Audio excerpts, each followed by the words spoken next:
Hello everyone, this is Venus Brown. I'm back with another Digging Deeper episode. We're going to continue on our neurodiversity topics, but this will be the last one for the segment, and we'll be covering neurodiversity at school. And this can be any school, whether it's grade school, private school, public school, college, university.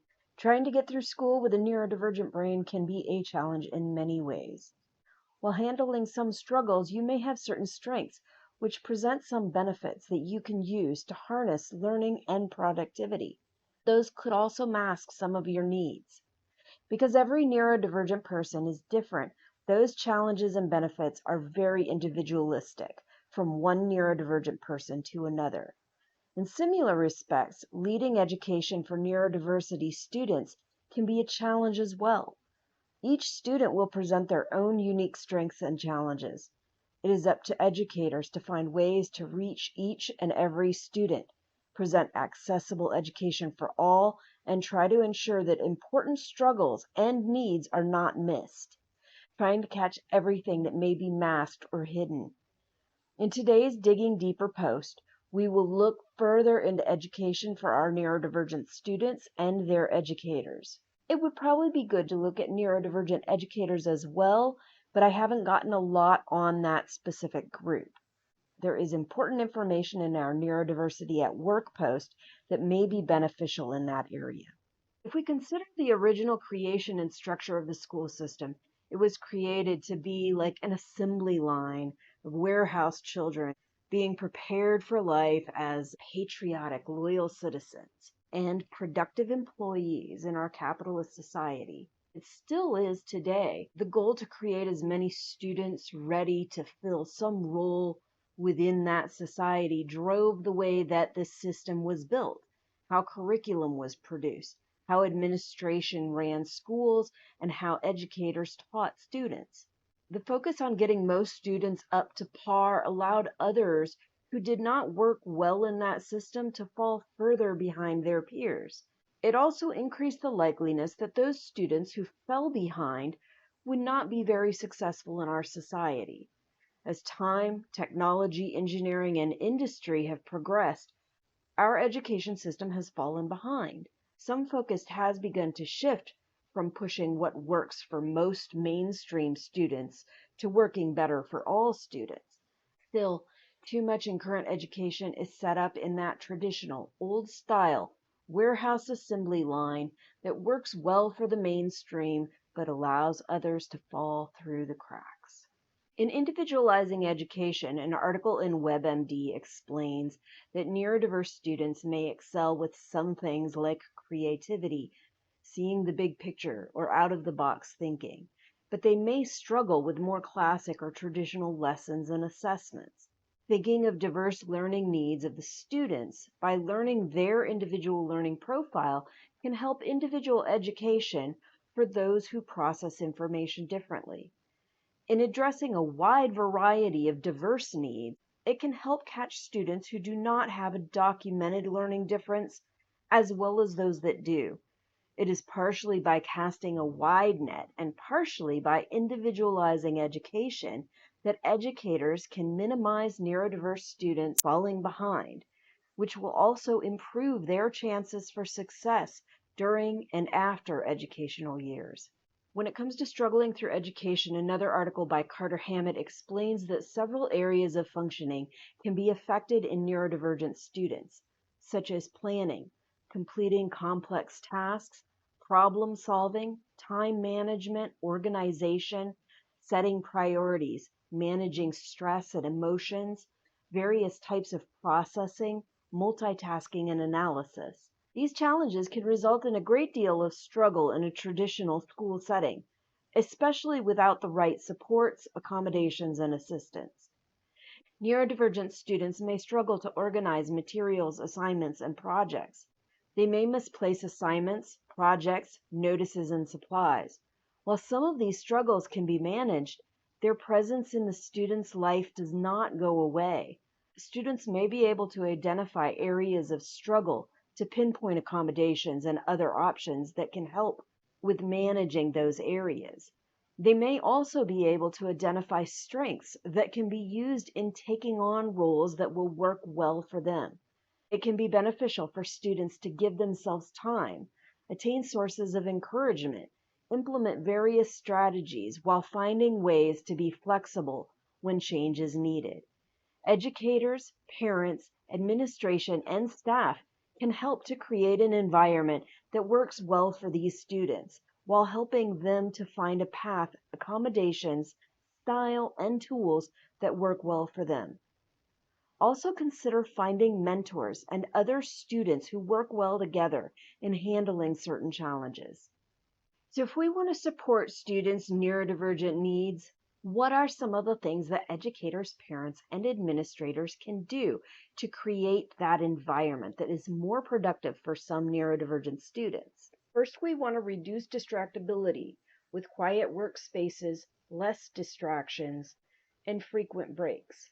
You can also use tools like noise-canceling headphones, earbuds, white noise machines, light dimmers, and dividers. Next, we want to work on sustaining attention through proper use of timing, engagement, scheduling, and reducing temptations. Pay attention to what the students are good at, what they're interested in. Find ways to relate your lessons to their situations. Pay attention to how long it takes for them to do certain activities. Pay attention to when they do the best work on the specific tasks you need. And you can use that to consider all that feedback in your scheduling and setting up the environment. And remember to organize the educational environment in a way that will help your students to accomplish the tasks at hand. You can set up locations that focus on certain tasks, categorize them by using color coding and symbols to easily identify the areas that they need to work in, finding ways to increase access to the tools that they need, the instructions they need, and finding ways for them to keep track of scheduling, completion of tasks, organizing and planning, giving them time to sort, plan, organize, and follow rules that are set up within that environment. Prioritize tasks by high or low importance. Break the tasks down so they are easier to complete. Create easy to follow guides and overestimate the time that you believe it will take for them to complete tasks. And then document the estimated time versus the completion time for when you create future schedules. And coming up with tips for students to follow, whether you are a student or a parent of a student and want to ensure the success of neurodivergent students, Jackie Hebert has provided a list of resources and tips that may be helpful. This list will be longer than the previous list.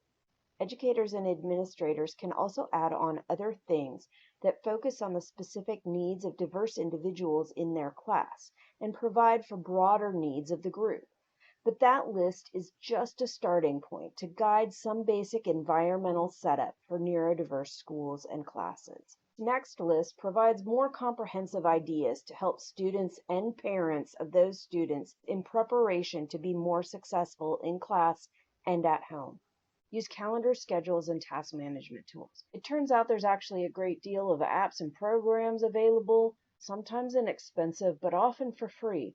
You can also use manual resources like paper, notebooks, calendars, organizers, dry erase boards, chalkboards in order to keep track of assignments, tasks, events, appointments, or anything else that's going on at home, at school, or in the community. Keep tools and resources that work well for you in an easy to access place, like a folder, notebook, organizer, or binder, a digital file or application. Make sure they're visible, easy to access, and ready to go when you need to. Choose a short, simple task, or just focus on one task for a few minutes. And remember, you can break bigger projects, assignments, and tasks down into smaller chunks that are easier to manage and easier to get done. Have a backpack or a room that you really need to clean, but it's overwhelming to get started. Pick one thing or area to focus on and just work on that for a few minutes at a time. And then each time that you finish working for a few minutes or working on one small task, go ahead and take a short break. Then start on the next task. After you've completed several tasks, go ahead and take a longer break. There are some things that it can be very easy to get lost when you're neurodivergent. So it's a good idea to have certain things on hand. Zippered pockets or pouches or designated containers to help you keep track of items that are easily lost. Sometimes they have zippered pouches that can go in a 3-ring binder. There are also some envelopes and pockets that you can put in a 3-ring binder, and this will help you to put in things that you don't want getting lost in the abyss of a backpack, a bag, a desk, or other things. Set aside some time to work on things like planning schedules, activities, assignments, and breaks. This can help with your focus. It can help you to create routines and motivation and to re-energize.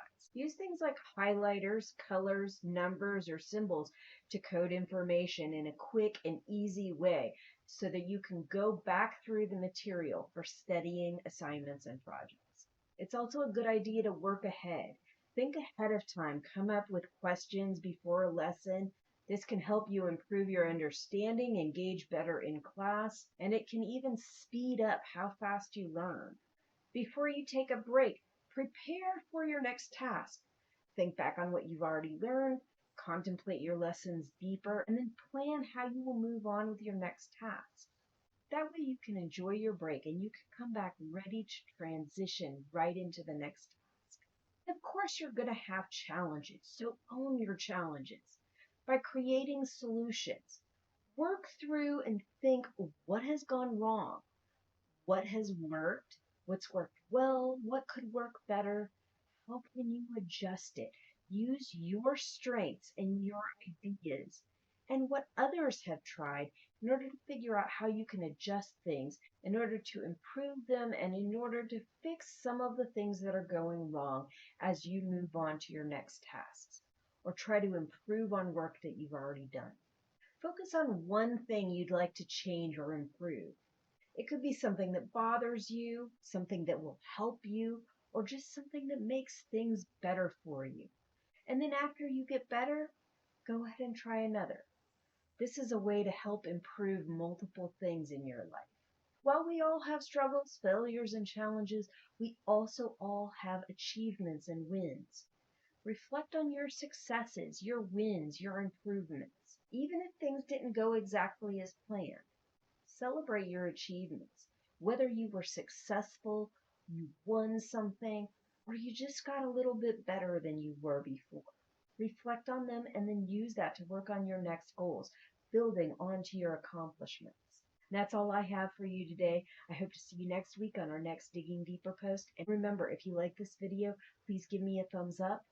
Click subscribe and click that bell if you want more notifications.